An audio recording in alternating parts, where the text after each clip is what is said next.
नमस्कार बंधुगण, Odia B story channel रे आपन को स्वागत। आज मु आपण मानक सह एक एमिति प्रेरणादायक कहानी सुनाइबा जाउची जहाँ आपन जीवन चैलेंज को सामना करिवार बाट को बदलाई देबो। एही कहानीटी धैर्य, विश्वास एवं निरंतर प्रयासर कहानी अटे। तेबे चलंतु कहानीटी आरंभ करिबा। गोटिए गाँव रे रमेश नाम जने पिला थिला।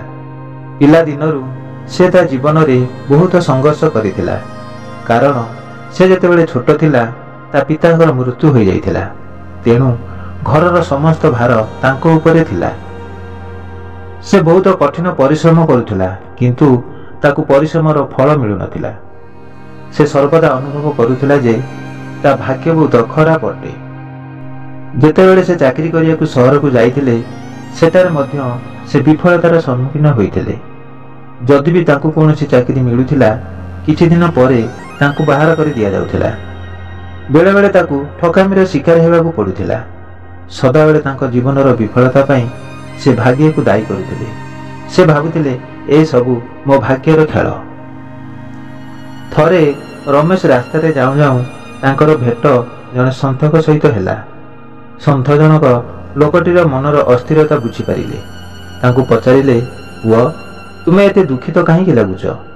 लोकटी कहिला, बाबा मु मो जीवन रे बहुत कष्ट काम करुची, किंतु मते यार कौनसी सफलता मिलु नाही। जेउठिकी जाउची सेति विफल हो जाउची।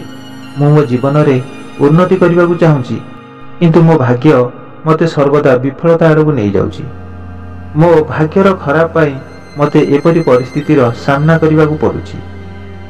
लोकटीर कथा सुनी संत जनक कहिले, पुओ भाग्य को दोष दे किछि लाभ नाही। जदि तुमे विश्वास करूछ जे तुम भाग्य खराब, यह बदलैबार कौन तुमर अधिकार नाही? लोकटी कहिला, भाग्य को मु केमिति बदलै परिबि? यह मो हाथ रे नाही। संत जनक कहिले, तुम हाथ रे सिना भाग्य नाही, किंतु कर्म तो तुम हाथ रे अछि। तुम कर्म रे तो तुमे परिवर्तन आनी परिबो। से कहिले, तुम मन रे एक सकारात्मक मनोभाव आण जे तुम द्वारा भल काम होई परिबो। तुमे जहाँ हासिल करने को चाहूच ता भल भाग्य आसिले करिवो, एपरि मन रे न रखी तुमर लक्ष्य पथरे अग्रसर हुओ। कठिन परिश्रम उत्तम फल देइथाए।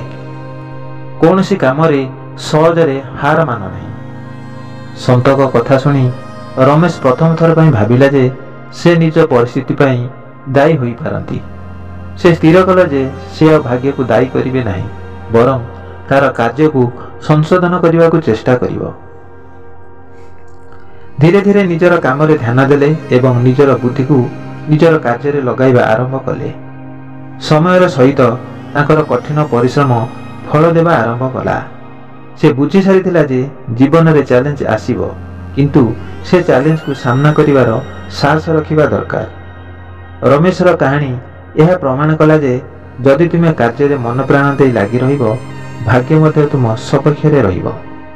एही कहानी रो एही शिक्षा मिलिला जे भाग्य को दायी करिबा सहज, किंतु प्रकृत परिवर्तन सेबे संभव हेबो जेतेबेले आमे आमर कठिन परिश्रम एवं प्रयास रे विश्वास रखिबा।